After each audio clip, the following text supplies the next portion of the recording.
Good morning. Very good morning to everyone. सभी लोग जल्दी से ज्वाइन कर लीजिए।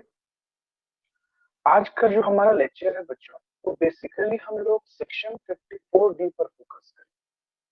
कैपिटल गेन का एक one of the important section है बच्चों। कैपिटल गेन में one of the important section है सेक्शन 54D।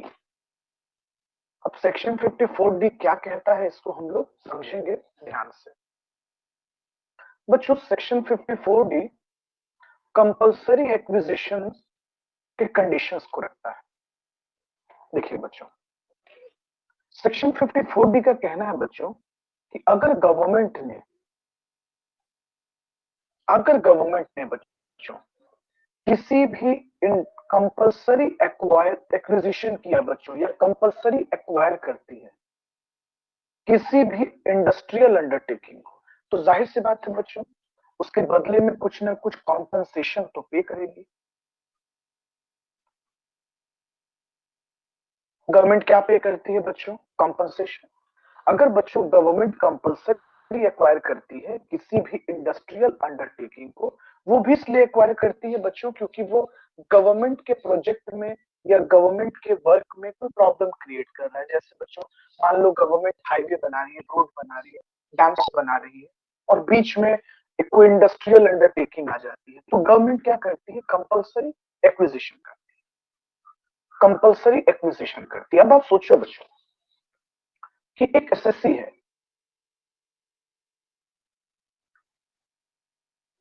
एक एसएससी है बच्चों, और गवर्नमेंट ने इसके इंडस्ट्रियल अंडरटेकिंग को कंपल्सरी एक्वायर किया और बदले में एक हैवी मुआवजा, एक कॉम्पनसेशन दिया। तो बच्चों, जब ये कॉम्पनसेशन गवर्नमेंट पे कर रही होती है, तो इस बात को आप लोग ध्यान से समझिए कि इनकम टैक्स इसको ट्रांसफर मान रही होती है। इनकम टैक्स का कहना है कि ये जो ट्रांजैक्शन है, ये ट्रांसफर है, और जब ये ट्रांसफर है तो ये कैपिटल गेन में टैक्सेबल होगा। सिंपल सी बात है ना बच्चों। आपने चार्जिंग सेक्शन भी पढ़ा है कि जब ये ट्रांसफर है तो ये कैपिटल गेन में टैक्सेबल होगा। लेकिन इनकम टैक्स ने एक रिलीफ भी दिया है। रिलीफ दिया है सेक्शन 54D में। ओके, अब हम लोग इस चीज को थोड़ा समझते हैं। आइए सभी लोग ध्यान से इस बात को समझिएगा। सर, ये जो कंपल्सरी एक्विजिशन की बात हो रही है सेक्शन 54D में, किस चीज की कंपल्सरी एक्विजिशन की बात हो रही है? पहले आप इसको समझिएगा बच्चों क्लियरली। लैंड एंड बिल्डिंग, और ये जो लैंड एंड बिल्डिंग है बच्चों, ये इंडस्ट्रियल पर्पस में इस्तेमाल हो रहा हो, मतलब इंडस्ट्रियल अंडरटेकिंग का पार्ट हो। Industrial undertaking. आप लोग सभी लोग बच्चों स्क्रीन पर ध्यान से समझिएगा, आप सब लोग देखते रहिए। दूसरा सवाल है जो आपके मन में आ रहा होगा कि सर, ये जो एग्जम्पशन का बेनिफिट है, ये किन के लिए है? क्या किसी एक पर्सन को मिलेगा? नहीं, बिल्कुल नहीं, ऐसा नहीं है। सभी पर्सन को मिलेगा। सेक्शन 54D का जो बेनिफिट है वो सभी पर्सन के लिए है। तो सवाल ये है कि सर, किस एसेट्स को ट्रांसफर की गई हो, मतलब गवर्नमेंट ने किस एसेट्स को कंपल्सरी एक्वायर किया है? देखिए, जब गवर्नमेंट कंपल्सरी एक्विजिशन करती है लैंड और बिल्डिंग का, which was used in the business of industrial undertaking, वो इंडस्ट्रियल पर्पस के लिए इस्तेमाल किया जा रहा हो पिछले 2 साल से, ट्रांसफर के 2 साल के पहले। इस बात को समझिए, गवर्नमेंट जब कॉम्पनसेशन पे करती है, गवर्नमेंट जब कॉम्पनसेशन पे करती है, तो इनकम टैक्स इस कॉम्पनसेशन को ट्रांसफर मानती है, और ट्रांसफर मान रही है तो टैक्सेबल हो जाएगा। दूसरा एक रिमार्केबल पॉइंट है कि शॉर्ट टर्म कैपिटल गेन और लॉन्ग टर्म कैपिटल गेन दोनों तरह के एसेट्स हो सकते हैं। कहने का मतलब बच्चों, सॉरी टू से, long term capital assets, long term capital assets और शॉर्ट टर्म कैपिटल एसेट्स दोनों हो सकते हैं। एक बड़ा इंटरेस्टिंग बात है, शायद आप लोगों ने ऑब्जर्व किया कि नहीं। आप सोचो, अगर किसी पर्सन को शॉर्ट टर्म कैपिटल एसेट्स का बेनिफिट मिलेगा तो वो लॉन्ग टर्म पे क्यों जाना चाहेगा? आप सोच कर देखिए। शॉर्ट टर्म कैपिटल एसेट्स पर शॉर्ट टर्म कैपिटल गेन होता है, लगता है, जबकि लॉन्ग टर्म कैपिटल एसेट्स पर लॉन्ग टर्म कैपिटल गेन बनेगा। तो कोई क्यों लॉन्ग टर्म कैपिटल गेन पर 20% टैक्स पे करना चाहेगा? मैं ये आपको समझाना चाह रहा हूं कि अगर किसी एसएससी को बेनिफिट मिल जाए शॉर्ट टर्म कैपिटल एसेट्स का, इस बात को आप ध्यान से समझिए, शॉर्ट टर्म कैपिटल एसेट्स का, तो वो प्रोसीड कर जाएगा शॉर्ट टर्म कैपिटल एसेट्स की तरफ। वो बेनिफिट उसी का लेना चाहेगा, ना कि लॉन्ग टर्म। अब बात आती है new assets to be purchased और कंस्ट्रक्टेड। तो हमें क्या करना होगा? तो कहता है बच्चों कि उस पर्सन को अगर वो नई जमीन और बिल्डिंग इंडस्ट्रियल अंडरटेकिंग के लिए ले लेता है तो जो उसे एग्जम्पशन दे दिए जाएंगे, लेकिन मैक्सिमम टाइम 3 इयर्स प्रोवाइड किया गया है इंडस्ट्रियल पर्पस को बनाने के लिए, मतलब उस इंडस्ट्री को क्रिएट करने के लिए, बिल्डिंग को बनाने के लिए। लेकिन यहाँ एक सवाल है कि सर जब टैक्स पे करने की ड्यू डेट आएगी तो क्या करना हो? अगर वो कंस्ट्रक्ट नहीं कर पाता है तो तब तक कैपिटल गेन अकाउंट स्कीम में पैसों को डिपॉजिट कर देगा। क्या कर देगा? कैपिटल गेन अकाउंट स्कीम में पैसों को डिपॉजिट कर देगा। आइए अब डिटेल में हम थोड़ा सा प्रोविजन आपको समझाते हैं। चलिए पहले थोड़ी सी चीजों को और समझ लीजिए, फिर आगे चलिए। तो हमारे लिए एक और सवाल क्रिएट होता है कि मैक्सिमम टाइम कितना दिया गया है कंस्ट्रक्शन के लिए या परचेज करने के लिए? तो कंस्ट्रक्शन और परचेज के लिए, इंडस्ट्रियल पर्पस के लिए 3 इयर्स दिया गया है from the receipt of initial compensation. मतलब जो मुआवजा मिलेगा, पहला मुआवजा मिलेगा, वहां से 3 साल। और अगर ड्यू डेट तक आप परचेज नहीं कर पाते हैं बच्चों, ड्यू डेट तक अगर आप नहीं प्रॉपर्टी कंस्ट्रक्ट कर पाते हैं या परचेज कर पाते हैं तो डिपॉजिट स्कीम, कहने का मतलब कैपिटल गेन अकाउंट स्कीम में आप पैसों को डिपॉजिट कर दीजिए। ओके, अब सवाल ये है कि जिस एसेट्स पे हमें एग्जम्पशन मिला है, क्या उस एसेट्स को हम बेच सकते हैं? तो लॉ कहता है, ध्यान से सुनिएगा, एग्जम्पशन विल बी विथड्रॉन। आपके एग्जम्पशन जो आपको दिया गया है वो वापस ले लिया जाएगा अगर आपने नए वाले बिल्डिंग को, जिस पर आपने एग्जम्पशन लिया है, आप अगर उसको ट्रांसफर कर देते हैं 3 साल के अंदर। तो जो नया बिल्डिंग आपने कंस्ट्रक्ट करवाया है, जो नया बिल्डिंग आपने बनवाया है, उस पे 3 साल तक आपको सेल नहीं करना है। अगर आप उसका लॉक इन पीरियड है, वो एसेट्स लॉक है। अगर आप बेच देंगे तो आपके एग्जम्पशन वापस ले लिए जाए। होप सो यहां तक क्लियर होगा। पहले आप प्रोविजन समझ लीजिए, फिर मैं एक क्वेश्चन आपको बनवा दूंगा।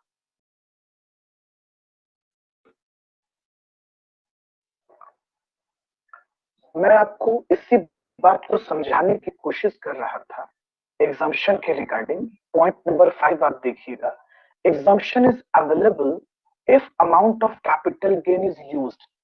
ये एग्जम्पशन कब मिलेगा? प्लीज इस बात को आप लोग ध्यान से समझने की कोशिश कीजिए, मैं क्या कहना चाह रहा हूँ। ये एग्जम्पशन आपको तब मिलेगा जब आप कैपिटल गेन अमाउंट को यूज कर लेंगे। किस पर्पस में? तो कंस्ट्रक्शन, या तो आप नई बिल्डिंग और जमीन को कंस्ट्रक्ट कर लेंगे इंडस्ट्रियल अंडरटेकिंग के लिए, ऑन और बिफोर ड्यू डेट, मतलब रिटर्न भरना, टैक्स पे करने से पहले, ड्यू डेट से पहले आपको या तो परचेज कर लेना है या कंस्ट्रक्ट कर लेना है। अगर आप परचेज या कंस्ट्रक्शन नहीं कर पाते हैं तो उस अमाउंट को कैपिटल गेन अकाउंट स्कीम में डिपॉजिट कर देना है और फिर आप धीरे धीरे उस पैसे को विड्रॉ करते रहिए वहां से। और 3 साल तक का मैक्सिमम टाइम दिया गया है आपको नए बिल्डिंग को कंस्ट्रक्ट करने के लिए। और अगर आप नहीं बना पाते हैं तो वो अमाउंट जो अनयूटिलाइज्ड पोर्शन होता है, ध्यान से समझिएगा, जितना भी अनयूज्ड पोर्शन होता है, मतलब जिस पैसे को आप यूज नहीं कर पाते हैं नई बिल्डिंग को बनाने के लिए, तो वो पैसा टैक्सेबल कर दिया जाता है कैपिटल गेन सिंपली। लेकिन 3 साल के एक्सपायर करने के बाद, मतलब आपने जो कैपिटल गेन अकाउंट स्कीम में पैसा रखा है, देखिए ये समझने वाली बात है कि इंडस्ट्रियल बिल्डिंग इतनी जल्दी तो नहीं बन सकती है ना, वहां बहुत सारी कॉम्प्लेक्सिटी होती है, आपको उसको उसी अकॉर्डिंगली बनाना है जिस तरह की आपकी इंडस्ट्री है, फैक्ट्री है, तो कहीं ना कहीं कॉम्प्लेक्सिटी होता है, समय लगेगा, वक्त लगेगा, ये नॉर्मल सी बात है, इतना तो आप भी समझते हैं। तो 3 साल तक आपको मैक्सिमम समय दिया गया है उस पैसों का यूज करने के लिए, और अगर आप नहीं कर पाएंगे तो ये कैपिटल गेन में टैक्सेबल हो जाएगा। एक और इंटरेस्टिंग बात है जो आपको समझना है कि जिस न्यू एसेट्स पे आपको एग्जम्पशन मिला है, छूट मिला है, उस एसेट्स को आप 3 साल तक नहीं ट्रांसफर कर सकते।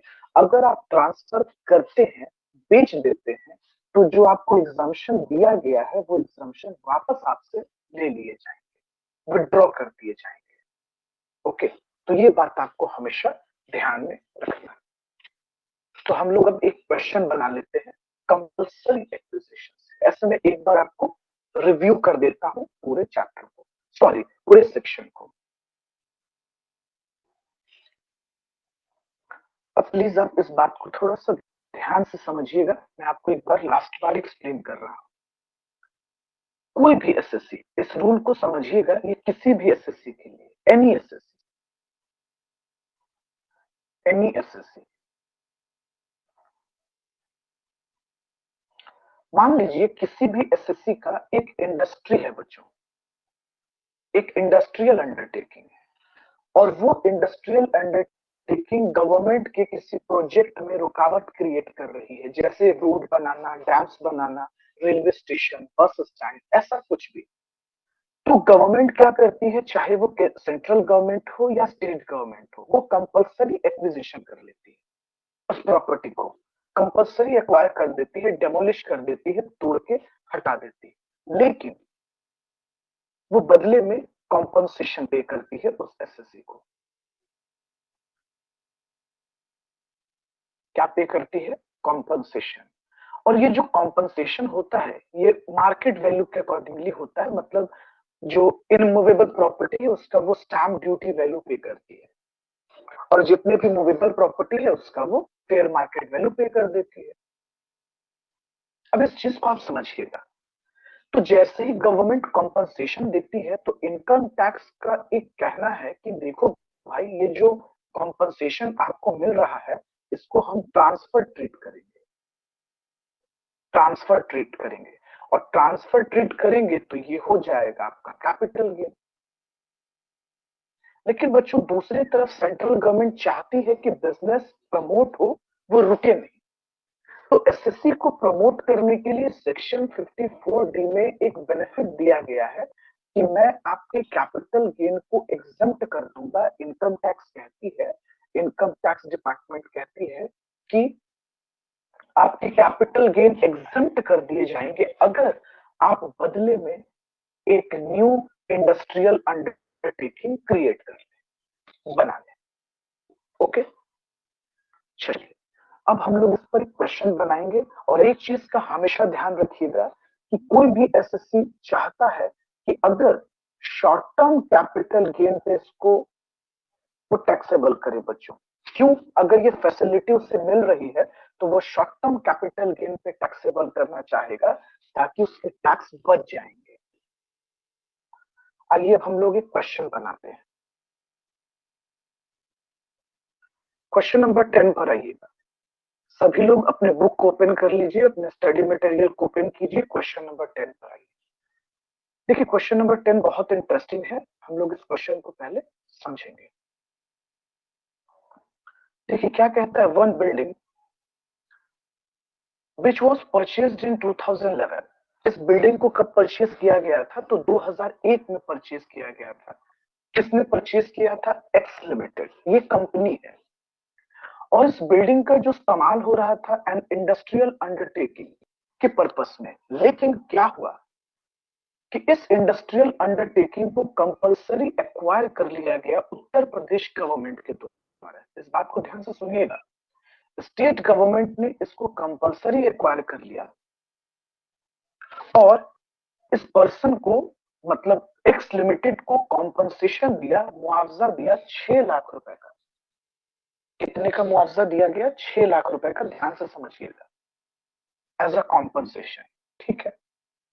फर्दर कहता है the company purchased another building for industrial undertaking of 2 lakh rupees on 20 अप्रैल 2022।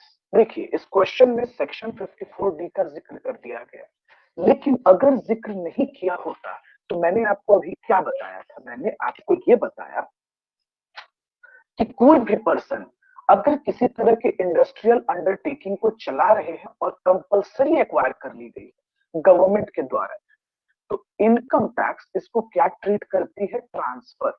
मैंने बताया था आपको, ट्रांसफर। और जब ये ट्रांसफर ट्रीट करती है तो कैपिटल गेन में टैक्सेबल कर देगी।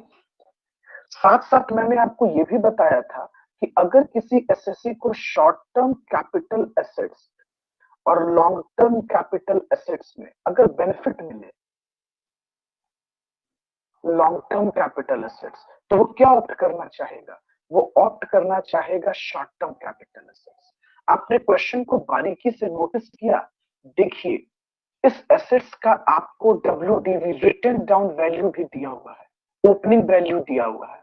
तो जब इसका ओपनिंग वैल्यू दिया हुआ है डब्ल्यूडीवी, तो ये short term capital gain generate करेगा। तो इसका मतलब हमें परचेज प्राइस से कोई मतलब नहीं है, हम परचेज प्राइस को अवॉइड करके चलेंगे। आप सोचिए ना, हम क्यों जाना चाहेंगे लॉन्ग टर्म कैपिटल एसेट्स में? आप सोचिए क्यों जाना चाहेंगे? एक एसएससी क्यों पे करना चाहेगा लॉन्ग टर्म कैपिटल गेन पर 20% टैक्स? वो शॉर्ट टर्म कैपिटल गेन पे स्लैब रेट पे करना चाहेगा। ये मैंने आपको क्लास में भी समझाया है। तो जब बेनिफिट है हमारे पास, लॉ में ये प्रोविजन बताया गया है सेक्शन 54D में, तो हम ऑप्ट करेंगे। तो एक्स लिमिटेड ऑप्ट करना चाहेगा इसी सिनेरियो को, वो रिटन डाउन वैल्यू ले लेगा। ध्यान से समझिएगा, रिटन डाउन वैल्यू यानी वो 3,50,000 वैल्यू लेके short term capital gain generate करेगा, अवॉइड करेगा ना बच्चों। ये 2 लाख रुपीस को वो अवॉइड करना चाहेगा, क्योंकि अगर वो 2 लाख कॉस्ट ऑफ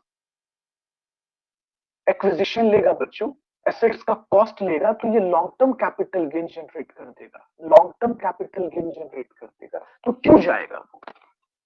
लॉजिकल सी बात है ना, समझ के देखिए आप। अब आइए हम लोग इसका कैलकुलेशन करते हैं। तो सबसे पहले फॉर्मेट बनाएंगे, आप लोग कॉपी निकालिए और फॉर्मेट बनाइए। चलिए हम लोग एक साथ मिलकर पहले फॉर्मेट बना लेते हैं, computation of taxable capital gain under section 45 to 55। SSC का नाम हमने लिख दिया एक्स लिमिटेड। सबसे पहला पॉइंट कि सर हमें कॉम्पनसेशन क्या मिला है? Compensation from government, compensation from government.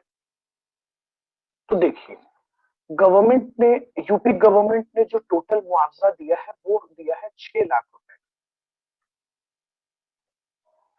अब ये person index cost of acquisition नहीं माइनस करना चाहेगा, क्योंकि इसके पास डब्ल्यूडीवी है, ये शॉर्ट टर्म में जाना चाहेगा।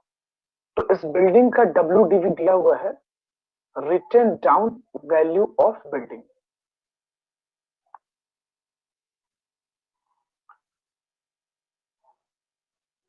कितना दिया हुआ है बच्चों? बिल्डिंग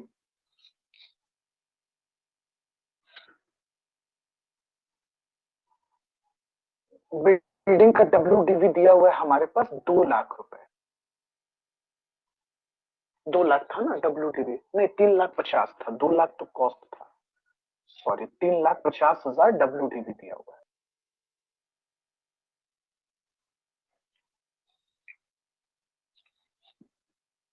हमने लेस कर लिया, ये आ गया हमारे पास शॉर्ट टर्म कैपिटल गेन। कितना हो गया भाई शॉर्ट टर्म कैपिटल गेन? तो 2,50,000 रुपए। लेकिन चूंकि इन्होंने 3 साल के अंदर एक नया बिल्डिंग भी तो परचेज कर लिया था, कितने का? 2 लाख रुपए का।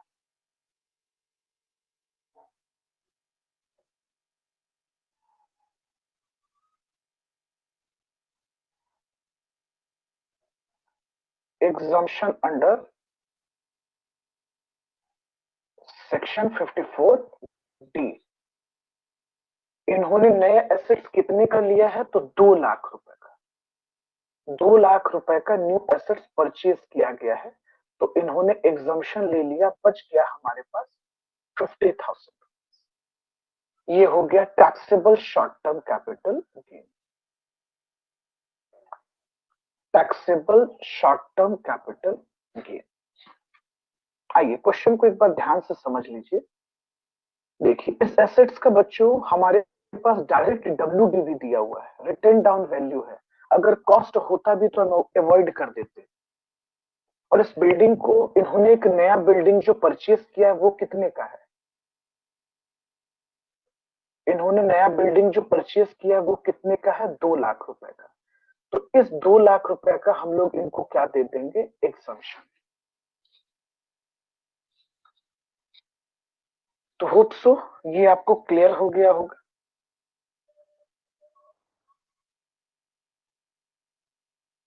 यहां तक तो आप समझ गए होंगे।